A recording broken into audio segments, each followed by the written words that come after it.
These fruits came from trees that existed before the dinosaurs roamed the earth. Although you should not be touching them or eating them, but I licked it. Seriously though, don't do that.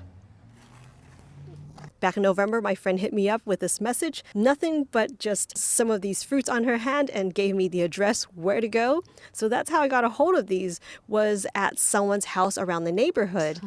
Oh my God, there's so many fruits. So I was super excited and lucky to come across this tree that already had these fruits dropping all over the block. That's right. These are ginkgos. This is known to be the stinky fruit. So the neighbors were really more than happy for me to pick them up. I picked it up with my bare hands, but really you should not be doing that because it contains a chemical compound that would irritate your skin. Luckily, I wasn't feeling the irritation effect, maybe because it's already pretty dehydrated, but just to be extra cautious, always handle with gloves on. Also, it's quite stinky. I'll be sure to process these and go back and let them know what they're missing out because these are so delicious. Leave a comment down below if you already know what this fruit is. This is an autumn fruit. Once the fruits are ripe, they kind of have this like soft, gooey, apricot-y kind of a texture. Kind of look like dried up date or jujube. So I've never smelled these when it was still really fresh on the tree. I assume that smells a lot more pungent than this. Everyone thought it was so stinky, but at this point that it's so dehydrated, it actually has a little sweet undertone, and it's like a little bit of a stinky raisin. The stinky part that you smell is actually from the flesh that wraps the nut. It contains butyric acid, which is the same type of chemical compound that you find in butter, Parmesan cheese, and vomit. Hence the foul smell. Some even say blue cheese smell. This is actually a really interesting fruit, so I want to talk to you a little bit about this, the culture, history. Ginkgo has been existing for over 200 million years. That predates dinosaurs, and it's been through multiple ice ages. These trees are so resilient. In fact, a few of them had survived atomic bombs in Hiroshima during World War II. This is an amazing tree that can live for so long, and they grow like 60, 80, even 100 feet tall. Super slow growing. It is native to China, and then it's spread across to like Japan and Korea. So you would normally find these trees planted in old Buddhist temples. They symbolize longevity, resilience, strength, and they tolerate pollutants really well. That's why they also have them landscaping in urban areas and parks, because they're quite low maintenance, being such slow growing. Also don't mind impacted soil. So you can see they're quite easy to grow. To grow them from seed to harvesting these fruits, it may take between 20 to even 40 years for them to start producing flowers and fruits. And you do need a male and a female to get them to fruit. But most people would grow just the male rather than both genders to prevent having these stinky fruits. But I gotta say, these are stinky delicious. So if you don't want fruits, just grow the male. In fact, the part that actually helps with your memory health is in the leaves, not the nuts. So you can actually just grow the male trees and harvest the leaves. When I was at that neighborhood collecting these, I did not see a second tree, so it's quite possible that the tree that we were harvesting from was grafted. Like, I think they grafted a male and a female on both branches. If you see this picture, you'll see it kind of branches out like a Y shape. So I think it'd be kind of fun for me to just grow a couple of ginkgos just for fun, since these seeds are viable right now. But if you want a higher success rate for the seeds to germinate, it's best to cold stratify, which means sticking it in the fridge, with the shell on for a couple of months before planting. So what's the whole deal about them being toxic and that you shouldn't eat them? Well, you should not be eating more than 10 a day for adults. That's what That's what all the articles are pointing to. And for children, they should be eating less than that. And the reason is because these ginkgo nuts contain a high amount of the super long word that I will leave right down here for you. If you have too much of this chemical compound, it can cause vomiting, nausea, or even issues with your nervous system. And if you don't feel any of these symptoms, it can still make it difficult for your body to use vitamin B6 properly. This is really interesting to me because growing up, I mean, we didn't eat this every single day, but whenever we made it, we would have abundance of it. I mean, it was in a dessert with ginkgo nuts, jujubes, and syrup. That's it. And we'll have a 1 or 2 bowls of them per person. Or we would cook it in congee or some other desserts that would contain other nuts and such. But I never grew up learning about limiting the intake of these. So I'm wondering if cooking in different methods would help to reduce the level of toxins even more, because we tend to boil it, whereas Japanese and Koreans like to roast them, which is super delicious, and we're going to try doing both methods later. My mom grew up taking the shells off for her grandma to cook them. There's higher amounts of this chemical compound found in the nuts rather than the leaves. Let's talk about the best way to store these. The best thing to do is to keep them with the shell on. You want to remove the flesh and then rinse the nuts really well. Lay a thin layer out on a tray and let them air dry for a couple of days. You can even let it air dry in the house for a couple of days. The best way to store them is to keep the shell on. In the pantry, it'll last for about a week. In the fridge, a couple of months. In the freezer, even longer than that.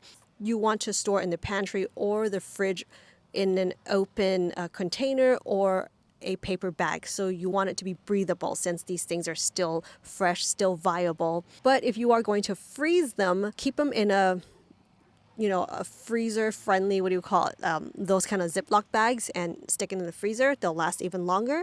Or if you want to keep them with the shell off, and they should be at least in the refrigerator. And I think they last for just about a week or so. Once you crack that shell open, they're not going to last as long. Now, I have not tested any of these methods, okay, guys?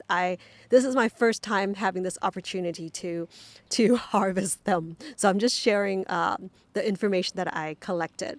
Now, if you're interested in trying out some ginkgo nuts, get them at the Asian supermarkets. They have them fresh or they're already processed in a package. Let's talk about roasting, because that's the one I'm super excited about. Roasting, you want to make sure that these are fully dried and then you can roast them. But for the time's sake, I am going to skip that step today to experiment my small little batch that I want to do it right now with you guys. I'm not going to wait for 1 or 2 days. I'm going to rinse it, pat it dry with some paper towels, and leave it on a tray with the fan on for a couple hours. Hopefully that's going to help getting it more dry so that it wouldn't cause produce some kind of steaming effect when we're roasting it. And I hope that it's going to work. Okay, let's get to processing now so that we can get to cooking. Actually ended up air drying these overnight. I'm going to crack half of these to boil and the other half will be roasting. Let's see if I can crack these.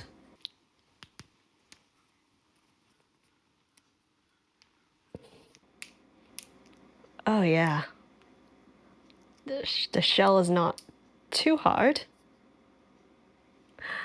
Ta-da! It's a little stinky right now. Okay, these are just for entertainment. Let's get to the real cracking.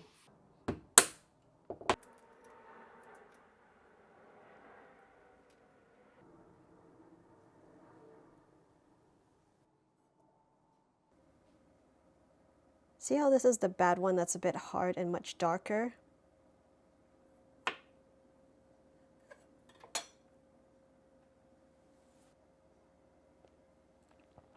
Okay, here they are. Got a pot that's way too big. Get a little bit of salt in there. Gonna bring this to boil and then let it keep boiling for a few minutes. We're gonna rinse this water out. At this point, you can easily remove this little piece out here if you want. My mom said they've always done it, so I'm just gonna do the same thing. Here's the peel, all peeled. Look how beautiful this green is, wow. I also left one just to taste later to see the difference. Dropping in some jujubes and start the heat.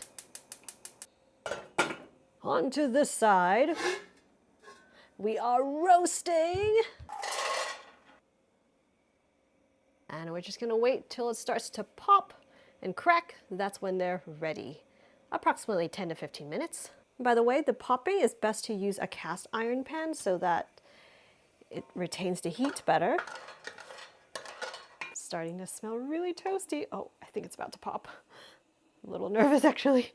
It's the moisture inside I'm hearing, that kind of sizzly sound. Just stay a little further out.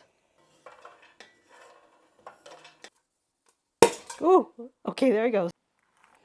Wow, this smells like cheddar cheese. It's crazy. Wow, so good. A little tap on here. Sprinkle some salt. Here they are. So just break these open and you're left with this beautiful gift of the ginkgo nut. Just kind of give it a little dab of that salt.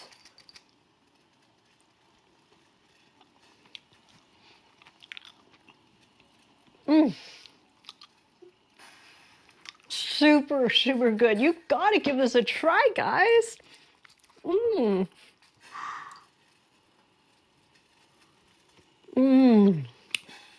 It's a little dense, a little waxy and bouncy, and I love the texture so much. It's chewy. It's got kind of a strong, cheesy taste to me. Oh, and it's a little smoky. And you put a little bit of those coarse sea salt in there, dab it. It's so good. That funky smell has gone away, and now what's left is more of that cheesy scent. I love it. Certain ones are a little hint of bitter more than others. It doesn't bother me at all. Oh my gosh, I'm already on my third one. I got 7 more to go, supposedly. Okay, I have to wait till that dessert syrup soup thing is done and we'll try that one out. I'm just gonna add a little bit of rock sugar in. Been about 15 minutes. If you wanna be super safe, you can cook it for 20 minutes.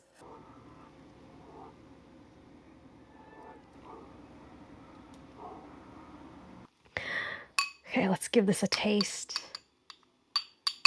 Let's try it by itself first. I mean, I know what this tastes like, guys, but I've never had it fresh like this. Oh, I feel so nourished already. It's so good. Perfect for this winter's day.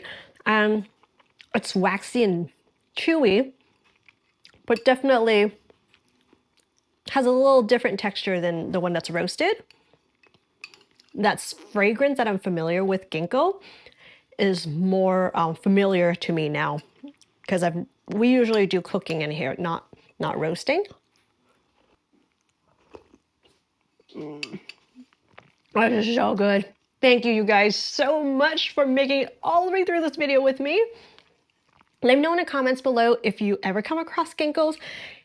If you would give them a try, I'd love to know. And if you'd like to support this channel, go check out wendyland.com for plants and seeds, and I'll see you right back here in the next one. Oh yeah, if you want to see more odd fruits and stuff, check out that video. I'll see you in the next one.